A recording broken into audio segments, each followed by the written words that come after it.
Hello everyone पुनर मोर चेनेलर नतुन एटा भिडिओলৈ आपनालोक সকলোকে স্বাগতম জনাইছো। আজি মই কলডিলৰ ভাজি বনাম। এই কলডিল কিটা পাহাৰীয়া হয় আৰু খাবলৈ বৰ টেষ্টি হয়। কলডিল কিটাৰ ডাঠ অংশ এৰুৱাই মই কুমলীয়া অংশহে ব্যৱহাৰ কৰিম।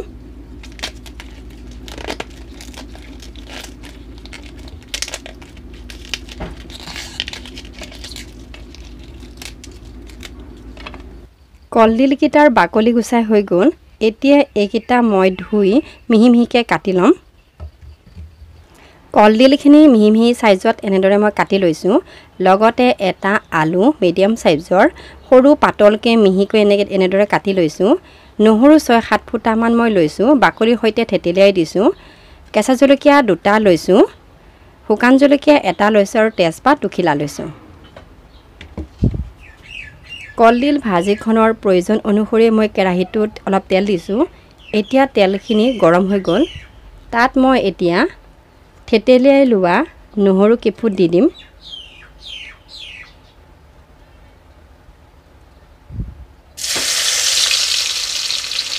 শুকান জলকীয়াটো দি দিছো। তেজপাত 2 খিলাও দি দিছো।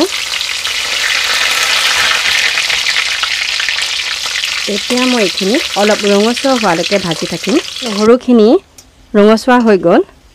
এতিয়া মই তাত কাটি লোৱা কলডিলখিনি দি দিম।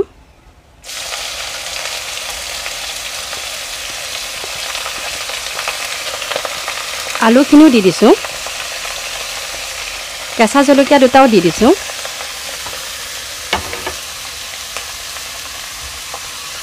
এতিয়া মই এইখিনি লৰাই দিছো।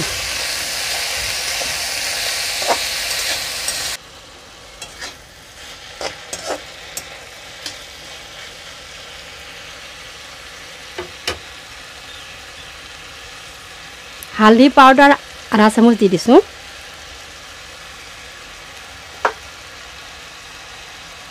জিৰা পাউডাৰ আধা চামুচ দি দিছো। সোৱাদ অনুসৰি নিমখ দিছো। এতিয়া মই এইখিনি লৰাই দিছো।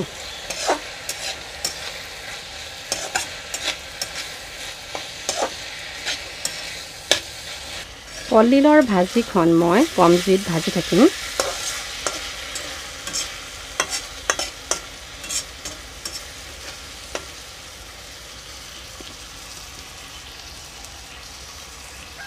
সেইবাবে মই ঢাকনিখন মাৰি দিছো।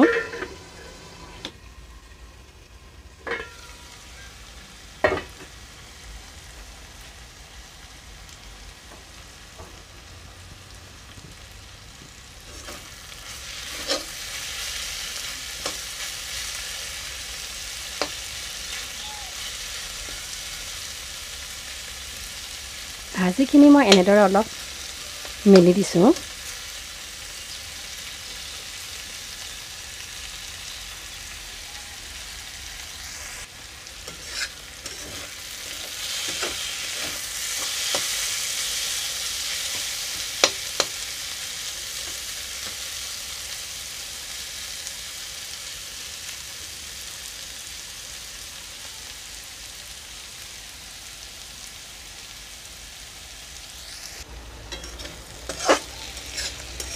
কলডিলৰ ভাজিখন হৈ গ'ল।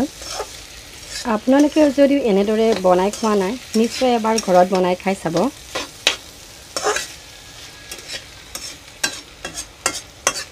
এতিয়া মই ভাজিখন নমাই থম।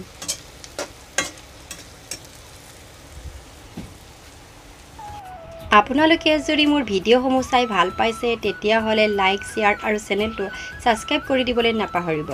আৰু ভিডিঅ'টো শেষলৈকে চোৱাৰ বাবে অশেষ ধন্যবাদ।